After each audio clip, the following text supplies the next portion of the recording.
Alors aujourd'hui, nous allons continuer dans Néhémie et le thème de notre série, c'est « Facteurs de succès ». Et juste avant de commencer, j'aimerais ça aller aux pieds du Seigneur Jésus. Seigneur Jésus, c'est pas mes explications qui sont importantes en premier, c'est ta parole. Quand je vais lire ta parole, j'aimerais que tu touches nos cœurs avec mon cœur, nos cœurs. C'est elle qui nous transforme. C'est elle qui enlève de nos vies ce qui doit partir, puis qui fait rajouter ce qui doit être là. Et on s'en remet à ta parole. Et rends-moi capable de donner le sens des versets de la parole de Dieu, de ta parole que je vais amener. Viens à mon aide pour que je sois capable d'une bonne façon. Puis ne permets pas que je me répète inutilement. Fais-moi aller droit au but pour que ta parole puisse être vue encore mieux. Nous t'aimons, Seigneur Jésus, parce qu'on sait pourquoi tu nous as aimés le premier, en payant notre dette à la croix. Et c'est dans ton nom qu'on s'en remet avec joie ce matin. Amen. C'est le gars, il est en 6e année ou secondaire 1, il a un examen de mathématiques, OK? Il déjeune avec ses parents avant de partir. Puis son père, juste avant qu'il prenne l'autobus, il dit « Hey, ton examen de maths, là, j'espère que tu vas le couler. » « Oh! Merci, papa. Toi, dans ta compagnie, là, j'espère que les actions vont baisser de 50%. » Je veux dire, c'est normal de désirer le succès. OK? C'est pas anti-biblique de vouloir réussir. Tu pars une entreprise de parapluie, OK? Tu pars une entreprise sur Terre, c'est pas anormal de désirer le succès. Dans ton travail, à Trois-Rivières, et dans les choses que Dieu te confie spécialement. Et puis, Néhémie, c'est ce qu'il va demander à son Dieu, le succès dans son entreprise. Alors, j'aimerais juste faire un petit résumé rapide de notre dernière rencontre.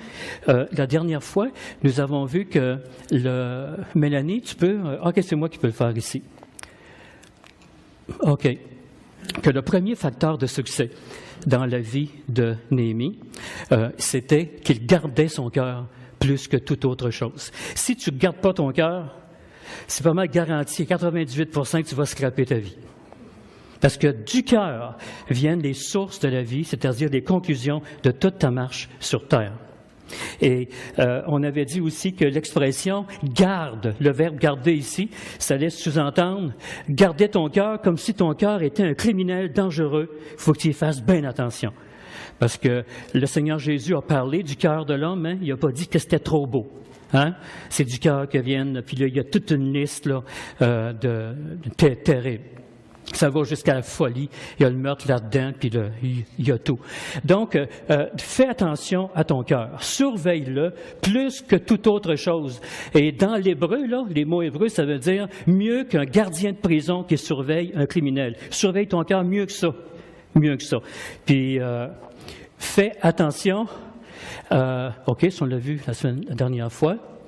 Tiens, c'est ça que le Seigneur Jésus a dit. C'est du dedans, c'est du cœur des hommes que sortent les mauvaises pensées. Voyez-vous, ça commence avec une mauvaise pensée, puis ça finit comment? Par la folie. C'est ça que le cœur est capable. Ton cœur est capable du plus beau. Mais attention, il est capable du plus laid. Quand on dit laid, là, c'est détruire les plus belles choses qu'il y a dans ta vie. Si tu ne fais pas attention, tu vas te foutre complètement des conséquences. Ton cœur va te faire détruire tout ce qui est plus beau dans ta vie si tu ne le surveilles pas, si tu ne le gardes pas. Mais Dieu te donne un ordre, garde ton cœur, plus que tout ce que l'on garde. Donc, les mauvaises pensées, puis l'adultère, impudicité, dérèglement, regard envieux, calomnie, orgueil et folie. Et tu peux rajouter même meurtre là-dedans.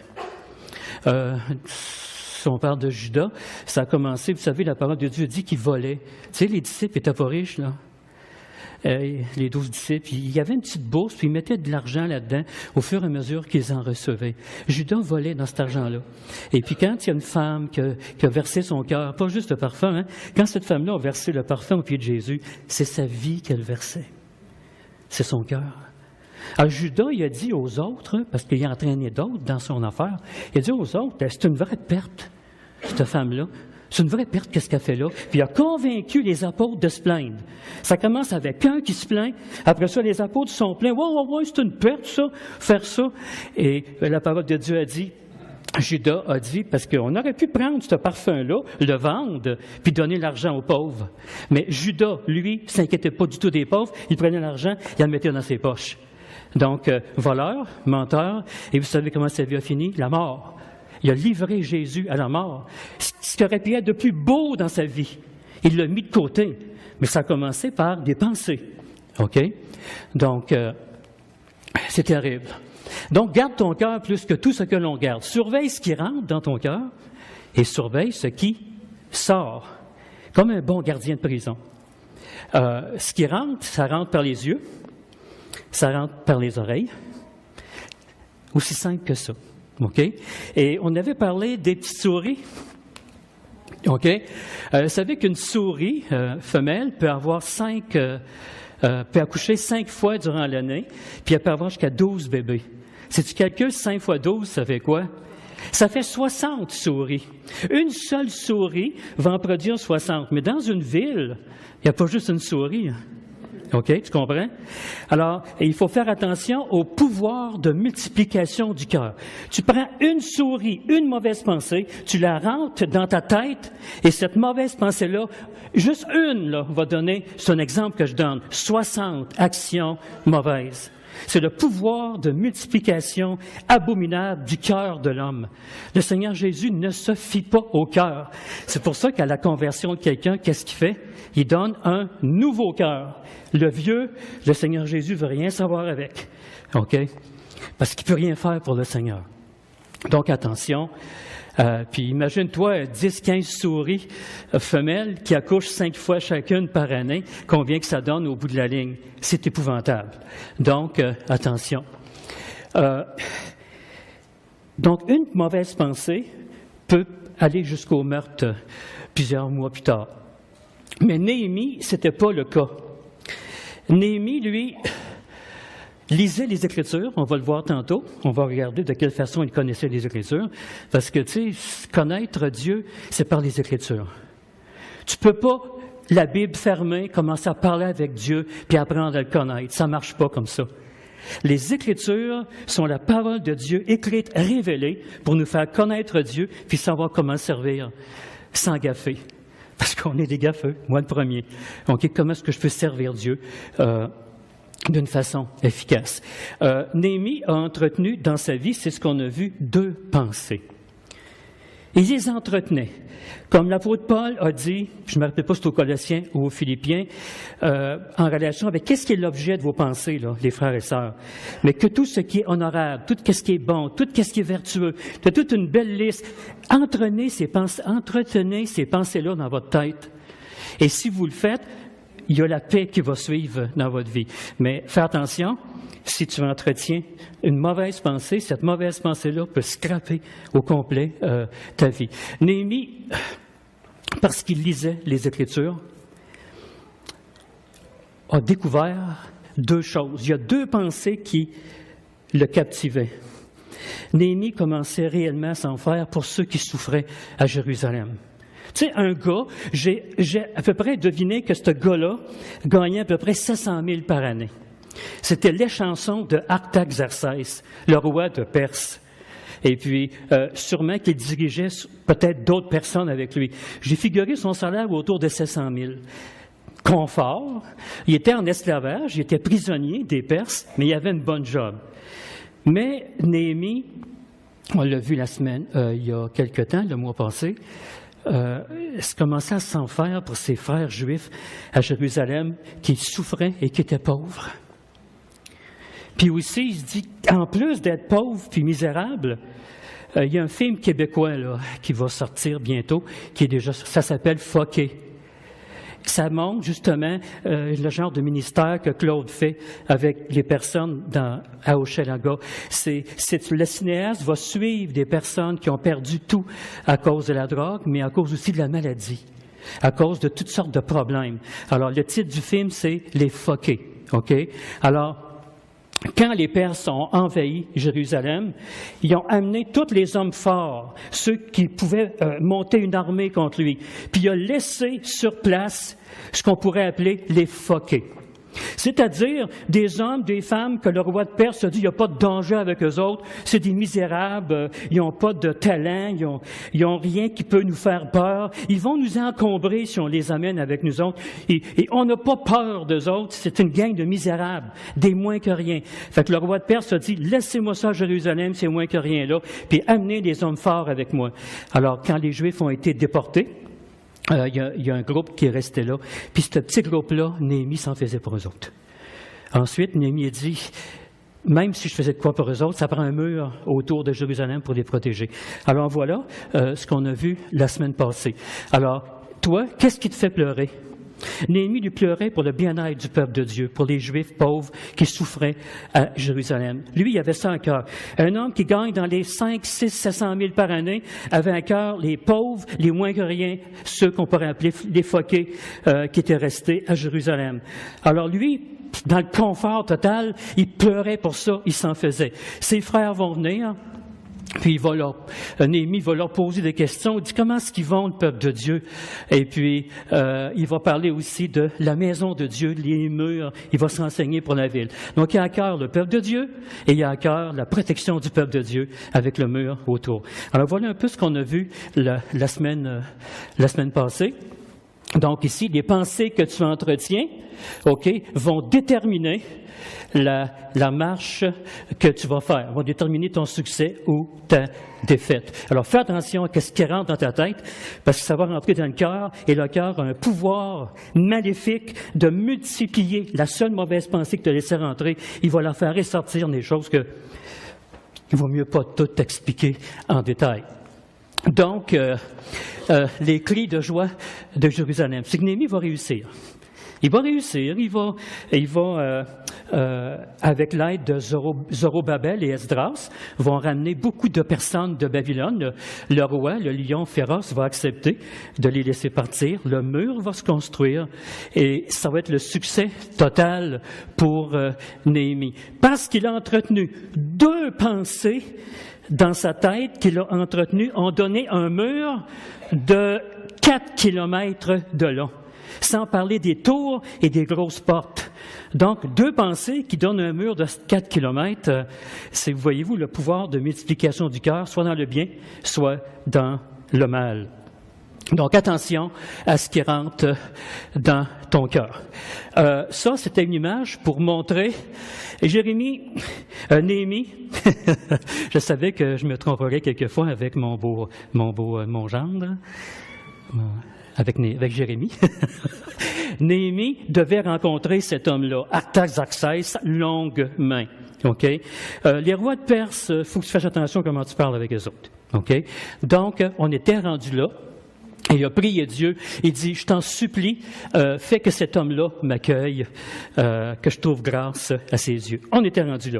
Et la deuxième qualité de Jérémie qui a connu le succès, c'est celle-ci qu'on va voir ce matin. Recommande ton sort à l'Éternel.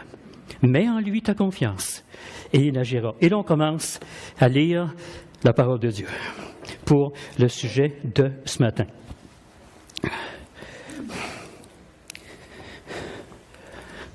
Néhémie, chapitre 1.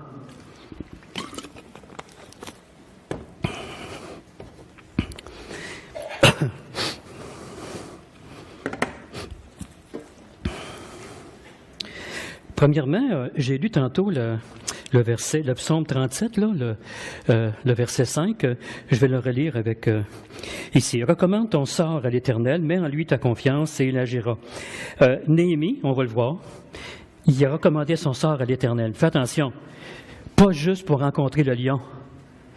Ça, c'est pas ça, recommander son sort à Dieu. Permets que je réussisse. Tu sais, tu suis pas le Seigneur du tout, là. Je fais ce que je veux durant la semaine. Il m'arrive quelque chose subitement. Oh Seigneur, je te recommande mon sort. C'est pas ça que ça veut dire. Ça marche pas, ça. Ça marche pas. Le Seigneur nous fait tourner en rond dans ce temps-là. On va le voir tantôt.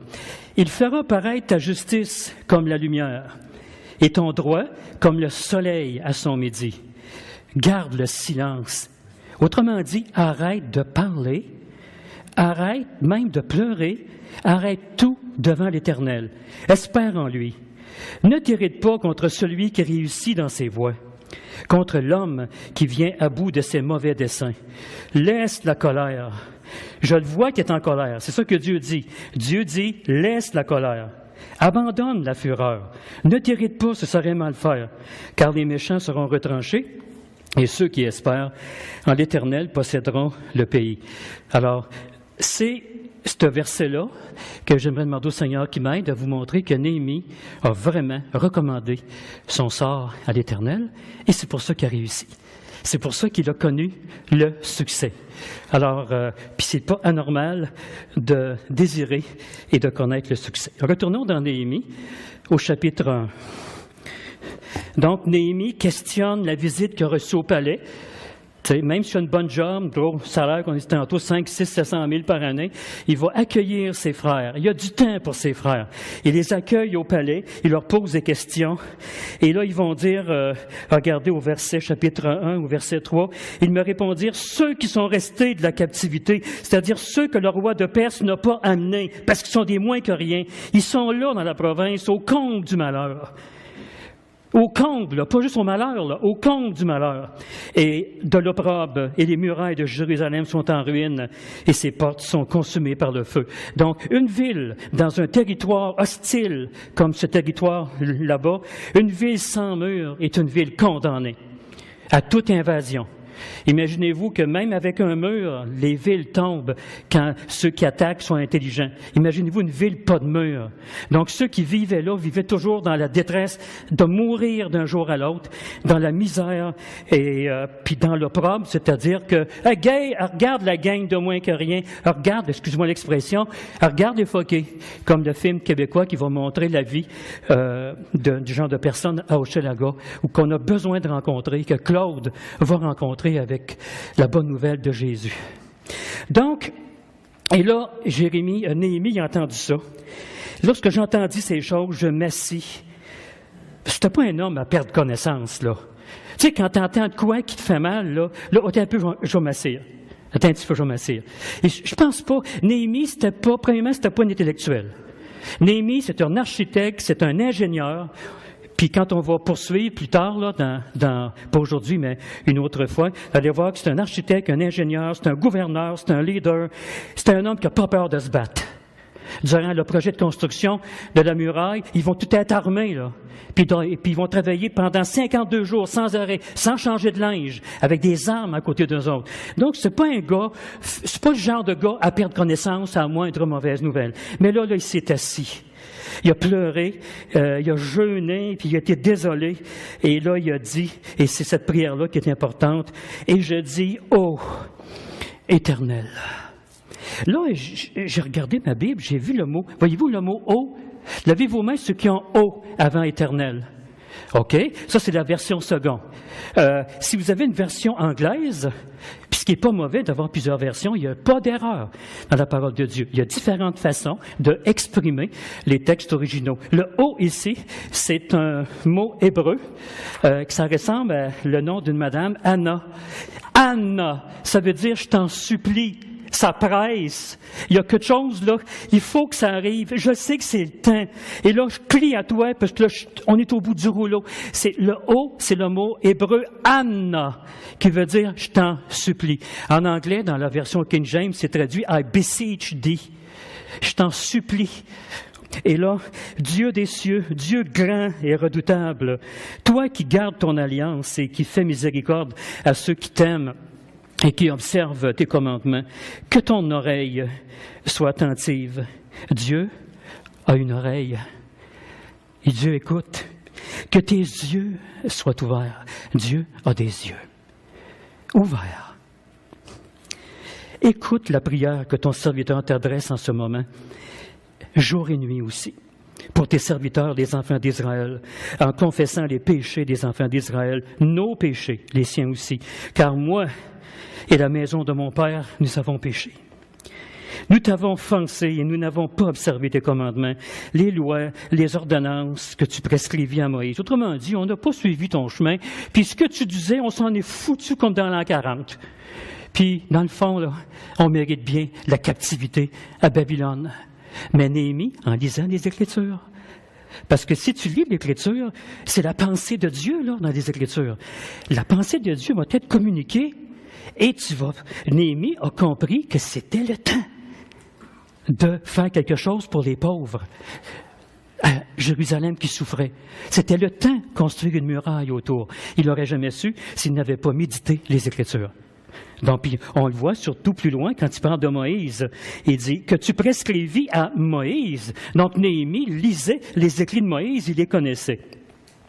Souviens-toi de cette parole que tu donnas ordre au verset 8 à Moïse, ton serviteur, de prononcer. Lorsque vous pécherez, je vous disperserai parmi les peuples. Il y a une conséquence au péché. Si ce n'est pas la dispersion dans une autre ville, une autre province, un autre pays, c'est la dispersion intérieure. Avec ton être complètement dispersé. Il n'y a plus de lien à ton esprit, ton âme, ton corps. Et s'il y a un lien, c'est ton corps qui mène, qui dit quoi faire à ton cœur. Et c'est les sentiments qui commandent à la tête. C'était pas le cas dans le jardin. Dans le jardin, c'était la tête qui décidait avant le péché, qui commandait au cœur. Et le cœur, soumis à la raison, disait au corps quoi faire. Mais avec le péché, ça revient complètement à l'envers, cette chose-là. Donc, la dispersion. Puis, un jour que je lisais la Bible anglaise, j'ai découvert que quand le Seigneur Jésus guérissait, oh merci Seigneur Jésus pour ta guérison. C'est marqué, il l'a guéri. Le mot anglais, c'est il l'a rendu entier. He made him whole. C'est-à-dire qu'il refait une personne avec toi. Il remet ensemble les pièces. Il te donne un nouvel esprit, un nouveau cœur. Tu es une nouvelle créature, une nouvelle personne. Il va te rendre entier et non pas dispersé. On a mérité, oh Dieu, la dispersion, d'être parmi nos ennemis. On ne sait jamais quand on va dormir la nuit qu'un soldat ne rentrera pas et qu'il ne nous tuera pas dans notre sommeil. Comme, tu sais, le grand savant là, qui a crié Eureka, c'est un savant grec, là. OK? Et puis, il était en train de travailler sur un problème de mathématiques. Les Grecs envahissaient la région. Il y a un guerrier grec, romain, excusez, parce que c'est un grec, c'est Euclide, je ne me trompe pas. Nicodème. En tout cas, je ne me rappelle pas. Ce savant grec-là il avait travaillé sur son problème. Le commandant romain rentre puis lui dit « Suis-moi ». Là, il dit « Attends un petit peu, là. » Tu sais, les mathématiciens, tu sais, c'est comme les artistes, hein, c'est-à-dire, sont partis dans leurs idées créatrices. Et là, le général, le commandant, quand il a vu qu'il ne suivait pas, il a pris son épée puis il l'a tué, drette là. Le général romain a puni, je pense, ce soldat-là parce qu'il l'aimait, le savant. Il n'aurait pas dû faire ça avec lui. Donc, quand tu es en captivité, puis même Néhémie, qui gagnait 5, 6, 700 000 par année, s'il parlait mal au roi, là, au lion, à longue main, là, il pouvait mourir sur le champ. Si le roi soupçonnait un complot, puis que Néhémie, dans le complot, c'est fini à l'instant même, la tête tranchée. Donc, vivre en captivité, là, dans le péché ou sous un roi comme ça, puis même si tu gagnes 700 000 par année, c'est pas un cadeau. Mieux vaut perdre cette job-là de 700 000, puis vivre libéré de la captivité. Mais si vous revenez au verset 9, si vous revenez à moi, et si vous observez mes commandements et les mettez en pratique, alors quand vous seriez exilés à l'extrémité du ciel, de là je vous rassemblerai et je vous ramènerai dans le lieu que j'ai choisi pour y faire résider mon nom. Dieu a choisi un lieu pour faire résider son nom, c'est Jérusalem, en Palestine. Présentement, ce n'est pas le cas. Présentement, c'est le temps de l'Église. Le lieu où le nom de Dieu réside présentement, c'est quoi le lieu? C'est une personne. C'est Jésus. C'est lui le lieu. Tu veux aller là où réside le nom de Dieu? Jésus, Emmanuel, Dieu avec nous. Quand le Seigneur Jésus viendra nous chercher et que l'Église ne sera plus sur terre, là, ça va recommencer sur terre pendant 1000 ans. Avec durant le millénium, Israël va régner, c'est Christ qui va régner, mais par Israël. Et là, le lieu va, pendant 1000 ans, où le nom de Dieu va résider, c'est Jérusalem. Mais ça, c'est dans le futur. Au-delà, aujourd'hui, maintenant, c'est le temps de la grâce et le lieu, c'est Jésus. Et si tu n'as pas encore été dans ce lieu, si tu ne connais pas Jésus ce matin, je t'invite, tu peux recevoir le Seigneur dans ton cœur pendant que j'explique les Écritures. C'est permis. Tu peux le faire.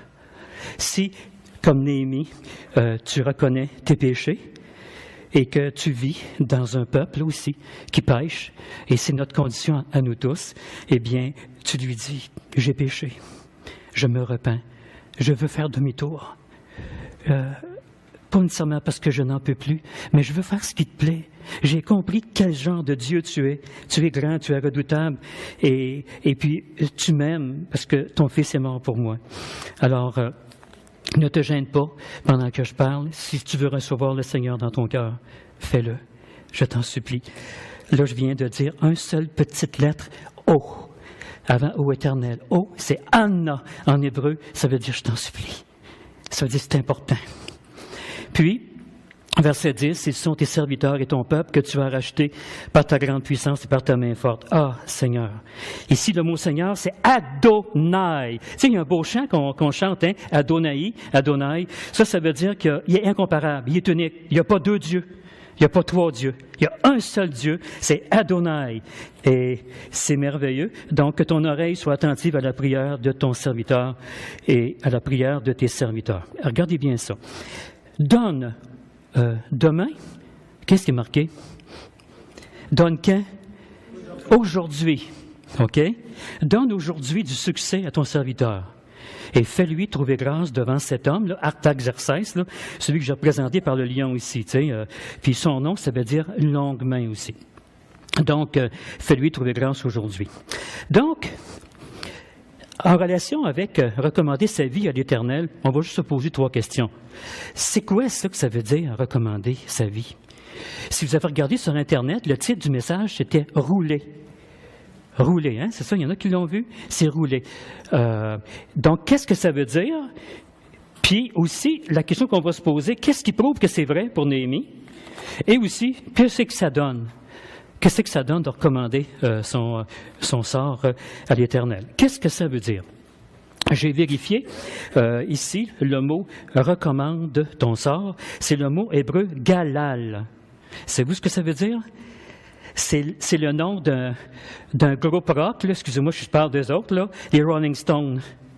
OK? Galal, c'est une pierre roulante. Tu sais, Rolling Stone, une pierre qui roule. Je dis pas ça pour faire l'annonce, là, pour les Rolling Stones, là. C'est un mot, quelqu'un qui recommande son sort, là. Recommander, ça veut dire que devant Dieu, il est une pierre qui roule. Autrement dit, Seigneur, mon Dieu, je veux pas qu'il y ait de carré dans ma vie qui m'empêche de rouler pour toi. Roule-moi où tu veux. Envoie-moi où tu veux, comme une pierre qui roule, ça va être facile, je vais y aller. Dis-moi où tu veux que j'aille, je vais rouler pour toi. OK? Quelqu'un qui recommande son sort à Dieu, c'est quelqu'un qui est prêt à aller où Dieu veut qu'il roule. Alors, Seigneur, dis-moi où aller, je vais rouler là. OK? Donc, ça veut dire rouler comme une pierre ronde qui roule bien. Je suis prêt à rouler. Jésus a dit, si quelqu'un veut rouler après moi, si quelqu'un veut venir après moi, qu'est-ce que dit après? Qu'il renonce à lui-même, qu'il porte sa croix, et dans l'Évangile selon Luc, chaque jour sa croix, et qu'il me suive. Si quelqu'un veut, le Seigneur n'est pas, il t'a pas obligé de sauver, mais il t'oblige pas à le servir. Mais il est heureux quand tu le sers de tout son cœur, de tout ton cœur. Il est heureux. Il n'y a pas besoin de nous. Il aurait pu tout faire ça par les anges. Non, il veut te servir de toi et de moi. Si quelqu'un veut venir après moi, si quelqu'un veut rouler, être une pierre qui va rouler dans la direction que je lui ai demandé de rouler, eh bien, qu'il vienne à moi, qu'il porte sa croix. Parce que c'est pas toujours simple de suivre le Seigneur. On va le voir aussi pour Néhémie. Et tu sais quoi? Quand tu es roulé là, en adoration, tu sais, tu formes comme une boule, là, OK? Puis qu'il arrive des vents, OK? Je ne sais pas si je l'ai ici, cette image-là. Tiens, vous connaissez l'histoire du chêne puis du roseau? OK? Les vents de l'opposition arrivent. Et qu'est-ce qui arrive aux chaînes qui se dressent? Hey, moi, je dirige ma vie. Moi, je suis I am the captain of my destiny.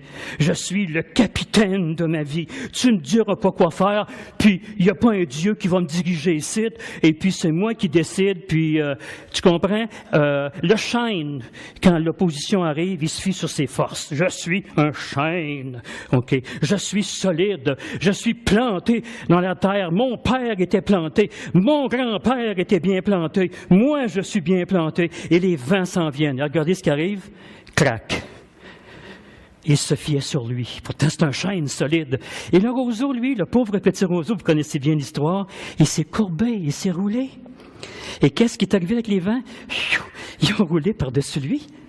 Alors, quand on est roulé en adoration devant Dieu, quand on adorait le Seigneur ce matin en chantant avec Joël et sa tendre compagne de vie, Julie, on était roulé. On chantait pour lui. On était en adoration. Et vous savez, quand l'opposition arrive, quand les problèmes arrivent, puis qu'on est roulé, qu'est-ce qui arrive avec les problèmes? Ça roule. On est roulé devant Dieu, on lui dit qu'on l'aime, qu'il peut nous faire rouler où est-ce qu'il veut, parce que on veut qu'il enlève les coins carrés dans notre vie. Alors, on n'est pas cassé. C'est rouler au lieu de casser. Si on ne roule pas, on va casser. Comme ça ici. Donc, le mot ici, recommande, ça veut dire rouler. J'ai dit, je vais chercher aussi le mot sort. Recommande ton sort. Parce que là, moi, je me suis dit, recommande ton sort, c'était, recule ici. Allez, Artaxerxès, pas lui. OK, on va essayer de le trouver. OK. Moi, je me disais, ça y est, là, il avait peur. Non, Néhémie, c'est pas un gars qui a peur. Mais, oui, il peut se faire tuer aussi. Parce que son visage l'a trahi. Il avait une grosse peine dans sa... Il pensait à ses amis pauvres à Jérusalem. Son visage l'a trahi. Sa tristesse a paru. Puis si le roi pense qu'il est dans un complot, c'est sûr qu'il meurt là. Je me suis dit qu'il recommande son sort, qu'il recommande juste le temps qu'il va rencontrer le roi Artaxerxès longuement.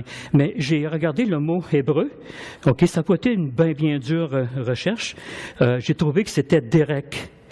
Le mot veut dire « recommande ton sort », ça recommande le chemin où tu marches, ainsi que la conclusion sur ce chemin-là. Tu ne fais pas juste recommander une action qui arrive, OK? Ça implique que tu marches déjà sur le chemin de Dieu. Ça implique que quand tu te lèves le matin, tu te lèves avec lui, que tu médites la parole de Dieu, que tu as une communion, une relation constante avec lui par sa force. Tu le connais, tu travailles pour lui, tu le sers en chantant, en le servant. Et quand cette chose-là se présente devant toi, eh bien, tu es déjà roulé devant Dieu. OK? Tu as recommandé ta vie au complet. Donc, c'est pas simplement aide-moi pour ça, là. Et puis, tu sais, après que le Seigneur t'a aidé, alors, là, on ne marche plus avec le Seigneur. Là, il m'a sorti de cette situation-là. C'est comme le frère qui était durant la guerre contre les Allemands. Il n'était pas sauvé encore. C'était un monsieur qui disait, il dit, Seigneur, il y avait des soldats allemands qui étaient dans la forêt, qui s'en venaient. Il était 3 ou 4. Lui, il n'était pas armé. Il dit, si tu me sauves de la mort, ben, ces soldats-là vont me descendre. Je vais te servir. Je vais t'accepter. Et puis, finalement, les soldats l'ont pas vu. Puis, qu'est-ce qu'il a fait? Il a continué sa vie de péché après. C'est facile de promettre à Dieu, moi faire ci, je vais faire ça. Si tu fais ça pour moi, je vais faire ça. La deuxième fois, je pense que c'est un char d'assaut, je ne sais pas, une situation dangereuse. Oh, si tu m'aides, là, je te recommande ma vie, là. Et puis, il n'est pas mort, mais il n'a pas suivi le Seigneur après. OK? Voilà. Donc, c'est pas ça que ça veut dire, recommander son sort. C'est recommander sa vie au complet. Le chemin de notre existence, notre vie entière. Donc, et il agira. Il est impossible que quelqu'un dont la vie est complètement roulée, recommandée devant Dieu, il est impossible que cette personne-là ne réussisse pas. Si la Bible dit « il agira », qu'est-ce que ça veut dire en relation avec Dieu? Écoutez, là, on a-tu la foi ou si on ne l'a pas? On a eu la foi pour être sauvé. Maintenant, on est sauvé, puis Dieu dit, si tu recommandes ton sort à moi, c'est marqué, il agira, Dieu va agir. Est-ce que tu le crois? Mais si tu le crois, il va le faire. Il va le faire. C'est ça, marcher par la foi. C'est s'approprier les promesses que Dieu te donne. Dieu a une table. Dieu dresse devant moi une table en face de mes adversaires. Et cette table-là, elle est pleine de choses que Dieu t'a données. Tu as juste à les prendre et dire merci. OK? Donc, si Dieu te dit qu'il va agir, il va agir. C'est merveilleux. Donc, Néhémie, Dieu agit pour lui. C'est un homme qui a recommandé son sort à l'Éternel. Dieu agit, puis il a construit son mur. Là, je vous dis tout de suite, je n'aurai pas le temps de me rendre jusque-là, il y a quelque chose que Dieu n'a pas dit à Jérémie. Quoi? Ah, Jérémie, excusez, Néhémie. Ouais, je savais que je la ferais celle-là. Ouais, je le vois, là, Jérémie, au fond de la salle, là. Il y a quelque chose que Dieu n'a pas dit à Néhémie. Néhémie lui pensait qu'il ferait juste secourir les Juifs à Jérusalem. Puis il a réussi. Il a réussi. C'est un meneur d'homme. Il a convaincu plein de monde important parmi les Juifs de faire quelque chose pour eux autres. Il a réussi son mur. Mais savez-vous quoi? Il y a quelque chose que Dieu n'a pas dit. Néhémie faisait quelque chose de plus grand que ça. Il ne savait pas. Si Dieu y avait dit, il n'aurait pas compris. C'est que les petites choses qu'on fait, des grandes ou des petites, peu importe, les choses qu'on fait pour Dieu, on ne sait pas vraiment, souvent, les raisons les plus importantes pourquoi Dieu nous demande de faire telle chose. OK? Et je vais vous la dire tout de suite, je vais attendre, puis à écart, parce que je vais finir à 20, je vais vous dire ce que Dieu n'a pas dit à Néhémie. OK? Alors, retournons au versets 4 et 5. Alors, qu'est-ce qui prouve que c'est vrai que Néhémie recommandait sa vie à Dieu?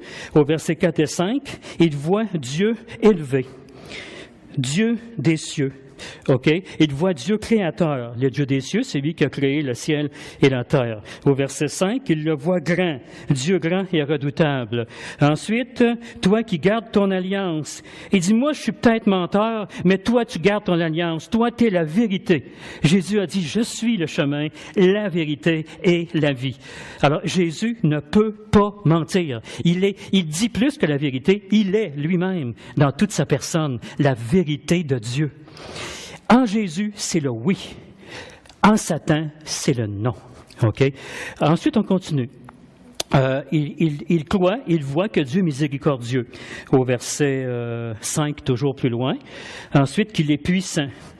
OK. Ceux qui t'aiment et qui observent tes commandements puissants, c'est au verset 10, excusez. Ils sont tes serviteurs et ton peuple que tu as racheté par ta grande puissance. Et ils voient que Dieu est fort. Et comme on a mentionné tantôt au verset plus loin, verset 11, Ah, Seigneur, c'est le mot hébreu Adonai qu'on chante. Ça veut dire incomparable, unique. Il n'y en a pas deux comme lui. Donc, c'est comme ça qu'il voit Dieu. Il le voit dans sa parole. Et puis, comment est-ce qu'il se conduit face à Dieu? Regardez au verset 5. C'est toi qui fais miséricorde à ceux qui t'aiment. Pensez-vous que quelqu'un qui dit ça se met pas dans ceux qui aiment? Oui. Néhémie, en d'autres mots, dit à Dieu, je t'aime. Je sais que je mérite la punition avec le peuple. On est en captivité. Mais je t'aime. Ce qui nous arrive, même que ça aurait pu être bien pire. OK? Peut-être qu'il l'a remercié pour la bonne job qu'il a de 5, 6, 700 000 par année. OK? Mais il dit, je t'aime. Ensuite, il obéit à Dieu au verset suivant, dans le même verset. Excusez, j'ai perdu mon verset. OK. Pour ceux qui t'aiment, et tu fais miséricorde à ceux qui t'aiment et qui observent tes commandements. Donc, il obéit à Dieu. Ensuite, verset 6, que ton oreille soit attentive et que tes yeux soient ouverts. Ça veut dire quoi? Si tu m'entends pas, mon Dieu, mon Seigneur, si tu m'entends pas, je suis fini. Donc, si ton oreille ne m'entend pas, c'est fini pour moi. Et que tes yeux soient ouverts, ça veut dire si tu ne me regardes pas, qui va me regarder? C'est toi qui m'entends et c'est toi qui me regardes. Donc, ma vie, ça veut dire, ma vie est entre tes mains. Ma vie dépend de ton oreille, ma vie dépend de tes yeux, ma vie dépend de tes actions à toi. Puis quand tu as dit « Oh, Éternel, Anna », ça veut dire « Je t'en supplie, je suis dans une situation, je reconnais mon péché. Je reconnais que je vis parmi un peuple pécheur, on est tous des pécheurs. Et Éternel Dieu, on veut revenir à toi. » Donc, verset 5, c'est-à-dire verset 6, on voit que ton oreille écoute la prière que ton serviteur. Donc, il est un serviteur de Dieu. Il se voit comme ça, je te sers, mon Dieu. Et puis, verset 6, toujours, en confessant les péchés des enfants d'Israël, nos péchés contre toi, car moi et la maison de mon Père, nous avons péché. Donc, il reconnaît son péché et il accepte au verset 8 la conséquence. Lorsque vous pécherez, je vous disperserai parmi les peuples. Je l'accepte, Seigneur. Maintenant, Seigneur Jésus, maintenant, Éternel Dieu, il y a une situation urgente. Ton peuple à Jérusalem est dans le comble du malheur et dans l'opprobre. Et ils doivent être secourus. Et puis, je veux le faire.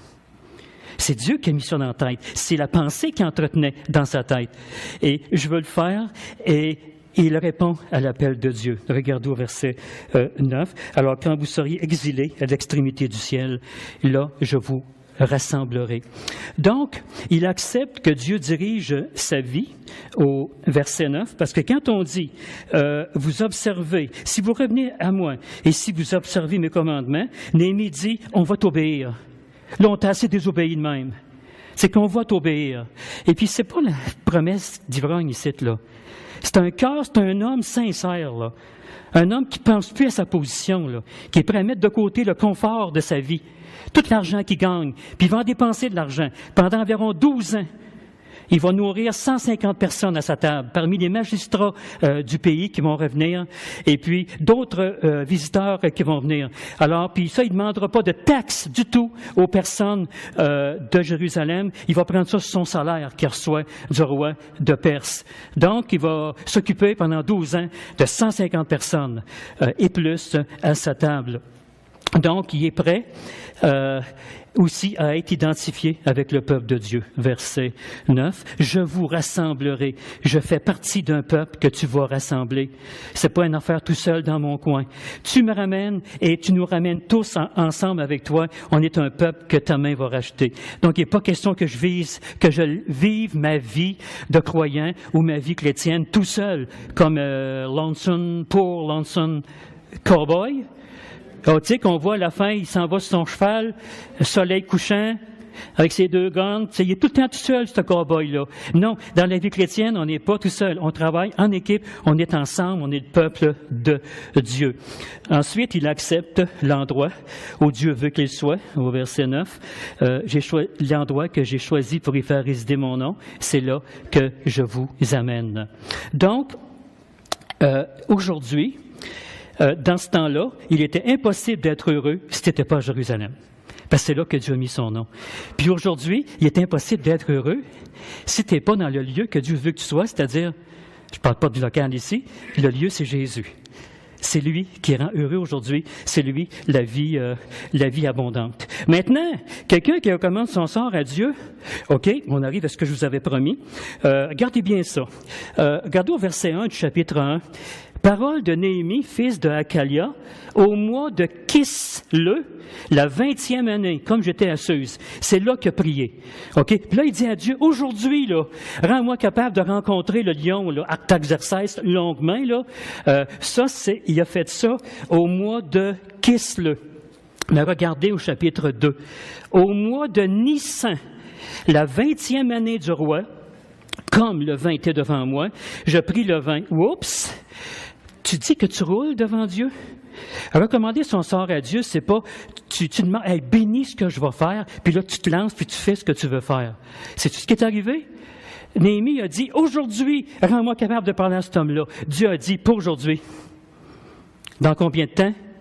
Dans 3 mois. Si vous regardez le calendrier juif, là, du mois de Kisle au mois de Nissan, ça donne à peu près 3 mois, un petit peu plus tard.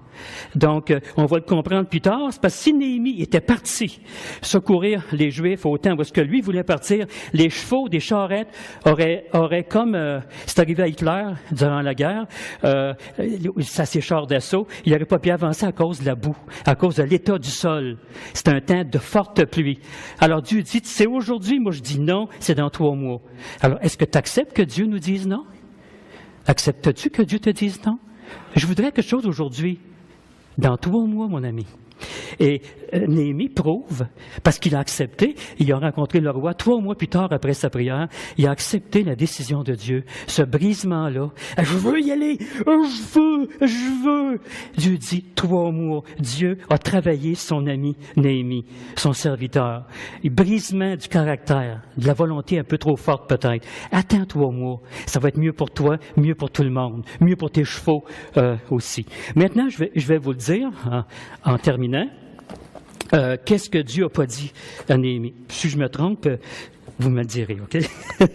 Alors, qu'est-ce que ça donne que Néhémie recommandait sa vie entre les mains de Dieu, mais ce que ça donne, c'est qu'il a perdu sa petite vie confortable.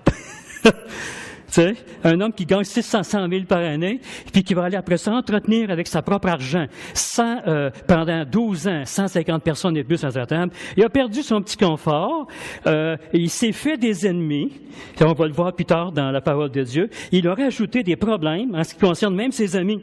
OK? Mais il n'a pas cassé devant les vents de l'opposition. Il a secouru les Juifs, puis il a participé au retour des Juifs avec Zorobabel et Esdras, au retour des Juifs de la captivité à Jérusalem. Il a construit son mur de 4 kilomètres. Mais savez-vous quoi? C'est un mur qui va être détruit plus tard. Même Jésus, en parlant de Jérusalem, il ne restera pas pierre sur pierre. C'est quoi l'idée de faire construire un mur à quelqu'un? Puis que le mur va être détruit, c'est l'idée que c'est le plan de Dieu. Savez-vous qu'est-ce que Dieu n'a pas dit? Néhémie, avec l'aide de Esdras et Zorobabel, on le voit dans la parole de Dieu, il a préparé. Ah ça, moi, ça m'a... Quand j'ai vu ça à la maison, j'ai dit, Seigneur, ça n'a pas de bon sens que tu m'as dit ça, là. Je suis tellement content d'avoir pensé à ça. Si je me trompe, tu me dis, gêne-toi pas. OK. Néhémie, avec Esdras et Zorobabel, ont préparé la venue de Jésus sur terre. Parce que Marie et Joseph viennent des descendants de ceux qui ont été ramenés de la captivité. Ou ils viennent de ceux qui étaient misérables, qui étaient déjà là, ou ils viennent de ceux qu'Esdras, Zorobabel et Néhémie ont pu ramener à Jérusalem. Dieu prépare géographiquement, politiquement, Dieu prépare tout l'échiquier de cette région-là dans le monde pour la venue de Jésus. Même si Dieu aurait dit ça à Néhémie, c'est pas juste ton mur, Néhémie, puis que tu prennes soin des pauvres qui sont à Jérusalem, mais je me sers de toi pour préparer la venue de Jésus sur terre. Qu'est-ce que vous pensez de ça? Hey, c'est merveilleux. Peu importe la chose qu'on fait maintenant pour le Seigneur, on ne sait pas vraiment souvent l'ampleur de qu'est-ce qu'on est en train de faire pour Dieu et qu'est-ce que ça va causer. Et donc, il était dans un plan qui le dépassait. Donc, merveilleux le mur qui a été réussi. C'est merveilleux ce que Néhémie a fait pour ces pauvres et ceux qui valaient rien là, à Jérusalem. Il a pris soin d'eux, il les a aimés. Il a fait d'eux des soldats, des serviteurs, parce que Néhémie, c'est un leader qui savait, qui aimait le peuple. Il n'a jamais écrasé le peuple. Et donc, mais il a fait cette chose-là que je trouve vraiment merveilleux. Maintenant, Néhémie a préparé la venue de Jésus en Palestine. Nous, là, si on est, mettons, comme des Néhémies, quand tu annonces l'Évangile à quelqu'un, tu ne prépares pas le terrain pour la venue de Jésus dans sa vie? Tu sais, je pense à ça, je dis, c'est merveilleux. Quand tu annonces l'Évangile à quelqu'un, tu fais comme Néhémie, tu prépares le terrain pour que Jésus vienne, non pas en Palestine ou sur terre, qu'il vienne dans son cœur, parce que Jésus va revenir bientôt. Donc voilà les pensées que le Seigneur a mis sur mon cœur pour vous ce matin. On va s'arrêter ici. La prochaine rencontre qu'on aura, si Dieu le permet, c'est beau de savoir quoi faire, mais est-ce que tu sais quand tu dois le faire? Ça va être le temps favorable. Les Grecs avaient un Dieu qui appelait Kairos. C'est le Dieu du moment favorable. OK? Mais nous, c'est pas notre Dieu, ça. On prie pas Kairos pour savoir quand faire quelque chose. OK? On va parler un peu de ça, puis ça va être des éléments pratiques pour réussir dans une entreprise. Prions quelques instants et n'oubliez pas, après que j'aurai fini de prier, Benoît, tantôt, vous a convié les membres à une petite rencontre d'information. Notre Père Céleste, on voudrait te remercier pour ta parole. Donc, recommander son sort à toi, c'est être prêt à rouler, être comme une roche qui roule devant toi. Et rouler en adoration, les choses difficiles vont passer sur notre dos pendant qu'on t'adore. Tu vas prendre soin de nos adversaires, tu vas prendre soin des difficultés pendant qu'on chante pour toi. Comme pendant qu'on chantait ce matin avec Joël, Julie, puis nos chers musiciens et musiciennes, pendant qu'on chantait, tu t'es occupé de nous. Tu as fait des choses pour nous pendant qu'on t'adorait. Et on veut te le remercier, même si on ne sait pas tout ce que tu fais pour nous. Maintenant, aussi, ça paraissait dans sa vie, à Néhémie, qui recommandait sa vie entre tes mains. Il a reconnu qui était devant toi, il t'a reconnu toi. Et qu'est-ce que ça donne? Ben, peut-être du trouble, oui. Peut-être du trouble, peut-être la perte de mon petit confort. Oui, c'est possible, mais le bonheur de te servir et d'être dans ton plan et puis de servir celui qui nous a servi, le Seigneur Jésus qui nous a servi jusqu'à la croix, jusqu'à mourir pour nous. Donc, notre Père, ce matin, si quelqu'un dans cette salle-là et n'a pas encore reçu le Seigneur Jésus, pas en Palestine, mais dans son cœur, eh bien, qu'il le fasse aujourd'hui. Seigneur, je suis pécheur, je le reconnais. Et puis, toi, tu es la vérité, tu n'as jamais péché, tu es mort pour moi, mais aujourd'hui, je fais le pas. Je prends la décision. Oh, je t'en supplie, ça presse, sauve-moi, je suis perdu. Seigneur Jésus, je t'invite. Et on peut vous garantir que si quelqu'un prend cette décision-là maintenant, le Seigneur Jésus, c'est pas un menteur. Il a dit, si quelqu'un, venez à moi, vous tous qui êtes fatigués et chargés, et puis je ne mettrai pas dehors celui qui vient à moi. Alors, si aujourd'hui, tu demandes cela au Seigneur Jésus, il ne te mettra pas dehors, il va te donner la vie éternelle, et puis tu vas connaître l'abondance avec lui. Merci pour ta parole, notre Dieu, dans le nom précieux du Seigneur Jésus, qui nous a aimés le premier. Amen. Merci de votre attention.